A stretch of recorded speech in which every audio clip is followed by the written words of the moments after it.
Welcome back to Epic History Facts. Today we're diving into the top 5 myths about U.S. tank destroyers in World War II. These powerful machines played a crucial role, but there are many misconceptions about their effectiveness and purpose. Let's set the record straight. Myth number 1 is that tank destroyers were just tanks with bigger guns. In World War II, tank destroyers played a crucial yet often misunderstood role on the battlefield. To illustrate their significance, we can look at historical footage and images of tank destroyers and tanks in action. These visuals highlight the stark differences in design and functionality between tank destroyers and traditional tanks. Tank destroyers were specifically designed with a philosophy that emphasized lighter armor, higher speed, and powerful guns. This design was strategic. Tank destroyers needed to be fast and maneuverable to position themselves for ambushes against enemy tanks, particularly the heavily armored German panzers. Unlike tanks, which were intended for direct combat and could sustain significant damage, tank destroyers relied on their mobility and firepower to strike quickly and then relocate before the enemy could effectively retaliate. A prominent military historian, Stephen Zaloga, points out that the tank destroyer was not meant to slug it out with enemy tanks in a head-to-head battle. Instead, it was designed to exploit its speed and firepower to hit and run, thereby maximizing its strengths against slower, more heavily armored opponents. This approach was evident in key battles such as the Battle of the Bulge, where U.S. tank destroyers successfully ambushed and neutralized German armored units, significantly contributing to the Allied defense. Moreover, accounts from WWII veterans underscore the distinct role of tank destroyers. Veteran John Sherman, who served in a tank destroyer battalion, recalled, "We had to be quick and precise. Our job was to knock out enemy tanks before they even knew we were there. It was all about timing and positioning." Sherman's testimony, along with historical evidence, highlights the specialized function of tank destroyers and their vital contribution to the Allied victory in WWII. These insights demonstrate that tank destroyers were a unique and effective component of the U.S. military strategy, deserving more recognition in the annals of World War II history. To debunk the myth that U.S. tank destroyers were ineffective in battle, it's essential to highlight testimonies from those who served in these formidable vehicles. Crews of tank destroyers often recounted their experiences of using speed, agility, and firepower to outmaneuver and destroy enemy tanks. Veteran accounts reveal a deep appreciation for the tank destroyers' capabilities. For instance, Sergeant Bill Nye, who served with the 601st Tank Destroyer Battalion, described how their M18 Hellcat tank destroyers would dash in, fire a shot or two, and then speed away before the enemy could retaliate. This hit-and-run tactic proved devastatingly effective against the slower, more cumbersome German armor. Military reports also provide ample evidence of the pivotal roles tank destroyers played in key victories. During the Battle of the Bulge, tank destroyer units like the 705th Tank Destroyer Battalion were crucial in halting the advance of German panzers. According to after-action reports, the mobility and firepower of tank destroyers allowed them to respond rapidly to German breakthroughs, setting up ambushes and striking from concealed positions. In one notable instance, the 2nd Armored Division, equipped with M10 Wolverine tank destroyers, successfully repelled a major German counterattack, showcasing the strategic importance of these units. Specific battles further underscore the tank destroyers' contributions. At the Battle of Arracourt in September 1944, U.S. tank destroyers played a decisive role in what became one of the largest tank battles on the Western Front. Facing a superior number of German tanks, the U.S. forces, including tank destroyer units, managed to inflict heavy losses on the enemy. The combination of well-coordinated attacks, superior maneuverability, and effective use of terrain allowed the U.S. tank destroyers to outfight the German armored forces, despite being outnumbered. In conclusion, the strategic impact of tank destroyers on the overall war effort cannot be overstated. They provided a flexible, powerful response to the German tank threat, complementing the heavier, more robust tanks in the U.S. arsenal. By debunking the myths surrounding their effectiveness, we can better appreciate the vital role tank destroyers played in achieving Allied victory in World War II. Their contributions to key battles and their ability to adapt to rapidly changing combat conditions highlight their importance as a crucial element of the U.S. military strategy during the war. Next up, myth number 2. Tank destroyers were ineffective in battle. To understand the truth behind this myth, let's delve into some historical footage showing tank destroyers in action. Picture the M18 Hellcats and M10 Wolverines moving swiftly across the battlefield, utilizing their speed and firepower to outmaneuver the formidable German panzers. One notable example of tank destroyer effectiveness is the Battle of the Bulge in December 1944.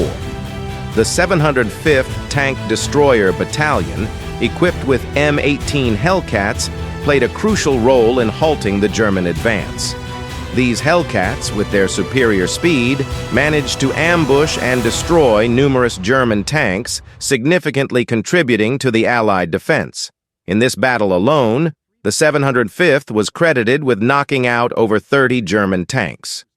Another significant engagement was the Battle of Arracourt in September 1944.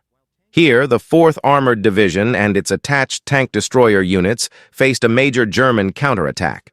Despite being outnumbered, the U.S. forces utilized their M10 Wolverines effectively, destroying over 200 German tanks and assault guns while suffering minimal losses.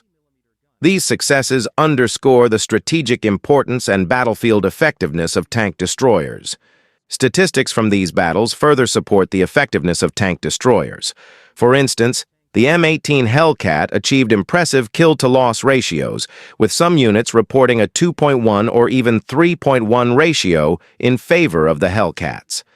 These figures highlight the substantial impact tank destroyers had in neutralizing the armored threats posed by the Axis powers.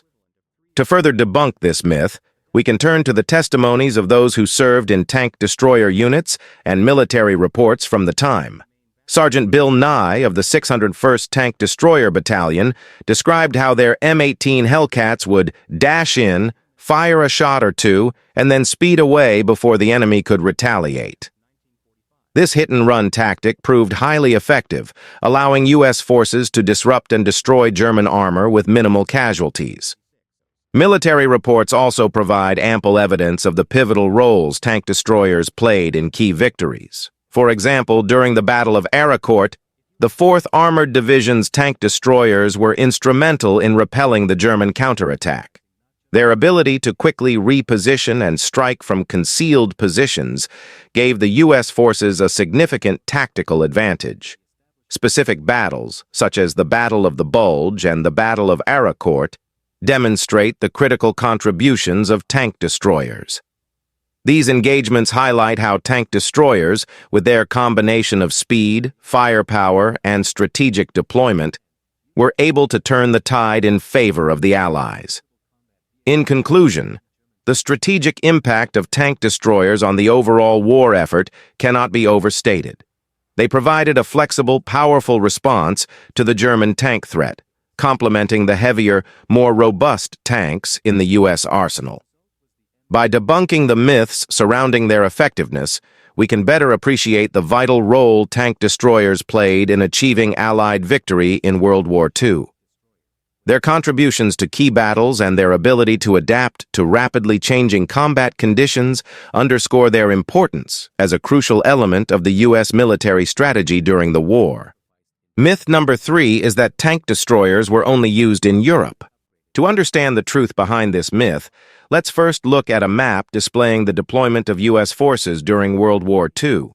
While Europe was a significant theater of war, U.S. military operations spanned across the globe, including the Pacific and the China-Burma-India (CBI) theaters.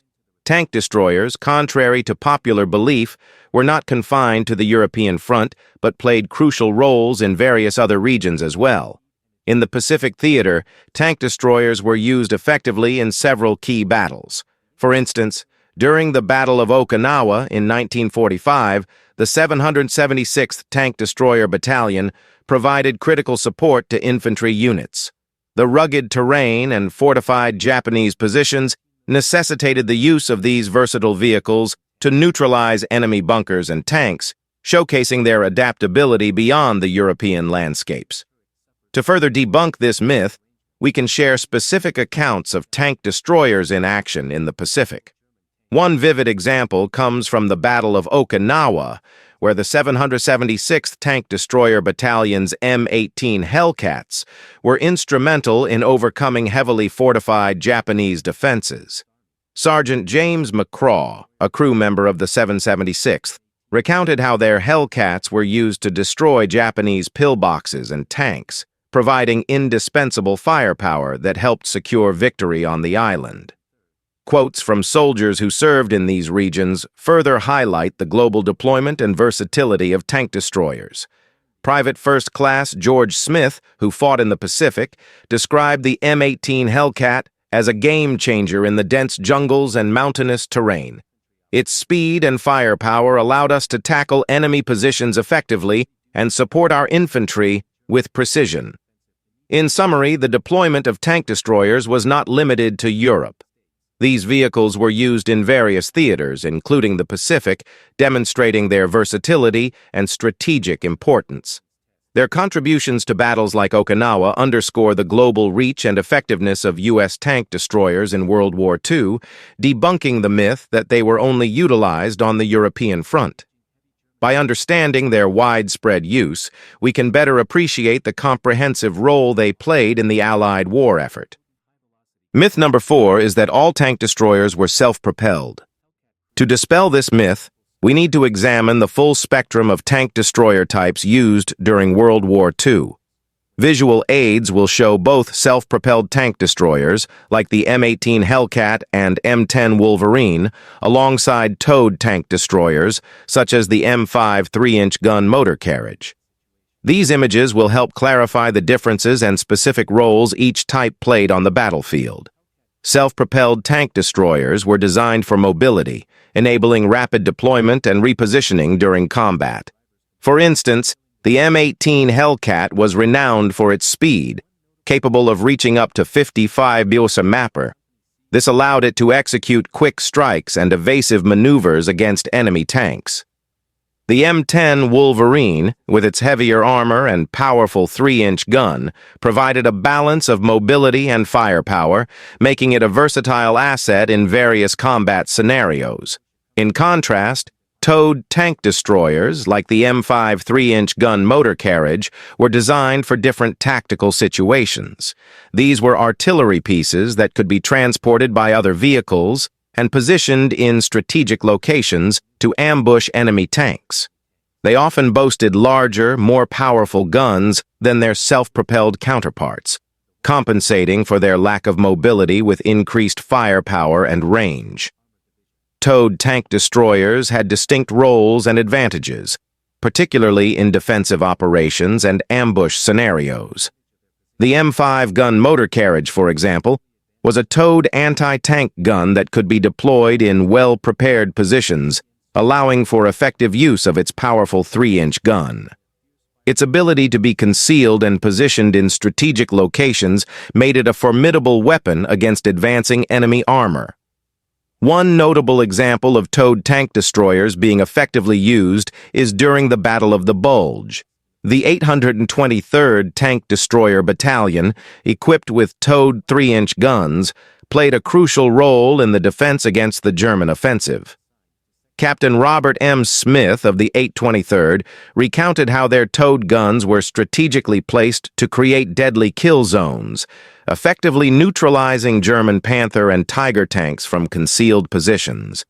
In Italy, towed tank destroyers also proved their worth during the battles for Monte Cassino and Anzio. Their static positions allowed them to provide sustained fire support against German fortifications and counterattacks. The ability to deploy these powerful guns in defensive positions made them invaluable in holding key terrain and repelling enemy advances. In conclusion, the myth that all tank destroyers were self-propelled overlooks the significant contributions of towed tank destroyers during World War II. Both self-propelled and towed tank destroyers had their unique advantages and were deployed based on the tactical needs of the battlefield. Self-propelled units provided mobility and flexibility, while towed units offered superior firepower and defensive capabilities. Understanding the complementary roles of these two types of tank destroyers highlights their collective importance in the overall Allied strategy during the war. Finally, myth number 5. Tank destroyers were obsolete by the end of World War II. To address this myth, let's first examine footage of late-war tank destroyers and their continued use in various battles. As World War II progressed, the design and deployment of tank destroyers evolved to meet the changing demands of the battlefield. The introduction of improved models such as the M36 Jackson, with its powerful 90mm gun, demonstrated the ongoing adaptation and relevance of these vehicles in combat. The doctrine surrounding tank destroyers also evolved. Initially conceived as a mobile, fast response force to counter German armored thrusts, their role expanded as the war went on. They were used not only in their traditional anti-tank role, but also for supporting infantry and other armored units in a variety of combat scenarios. This flexibility ensured that tank destroyers remained an integral part of Allied armored warfare strategies until the very end of the conflict. Contrary to the belief that tank destroyers became obsolete by the end of WWII, their influence extended well into the post-war period.